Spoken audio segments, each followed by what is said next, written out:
And I'm an equal opportunity critic. I've got lots of criticisms of the Republican Party. I've got lots of criticisms of the professional right. As I mentioned, my nonprofit works solely with grassroots activists because I'm frustrated with the professional right. But I also have lots of criticisms of the grassroots right. And my criticism is I've met a lot of people over the years who they play at this and then they're gone.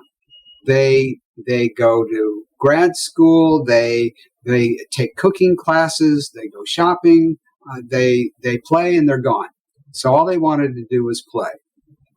Another set of people, they are what they do is they'll complain. They'll go on social media.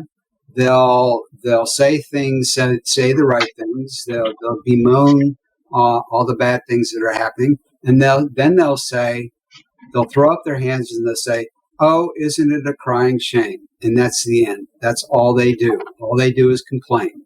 So I'm sorry.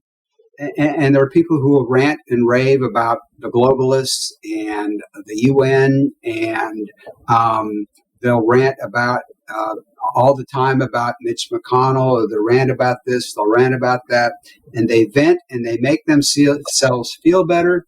And at the end of the day, they've accomplished absolutely nothing. Or they'll go to webinars, or they'll go to events, and they want to see celebrities. They want to be entertained. And at the end of the day, they've done absolutely nothing. So my message to all these people now is, I'm sorry. We have a republic, and republics don't maintain themselves. What happens in a republic is that there's nobody here but us, and we have to maintain it. And if all you're doing is going to your job, paying your taxes, raising your kids, if that's all you're doing, you're leading a good, upstanding, righteous citizen kind of life, I'm sorry, that's not enough. And if you're ranting and raving, and if all you want to do is meet, eat, and retreat and be entertained, and all those sorts of things, I'm sorry, that's not enough. You're not even doing the minimum that is required to maintain the republic. My message has been very consistent from the beginning. Citizen engagement, roll up your sleeves and get to work. There's a video on our website at Potomac Tea Party. There was a guy, unfortunately he's no longer with us. He was in California.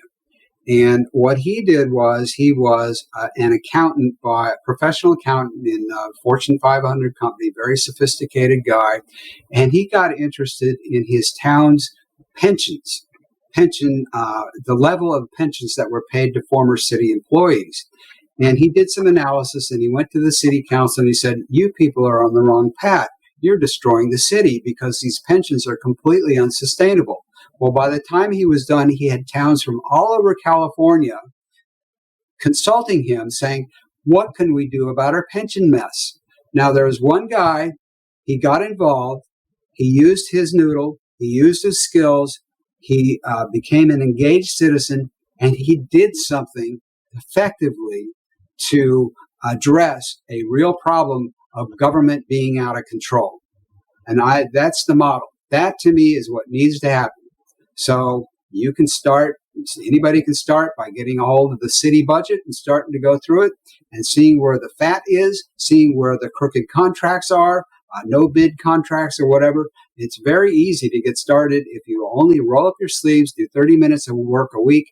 It's those kinds of things that maintain the republic, not going to a webinar or an event, campaign rally, and being entertained. So maybe I'm not going to be very popular with this message, but I'm sorry that's how it shapes up to me after 12 years of this.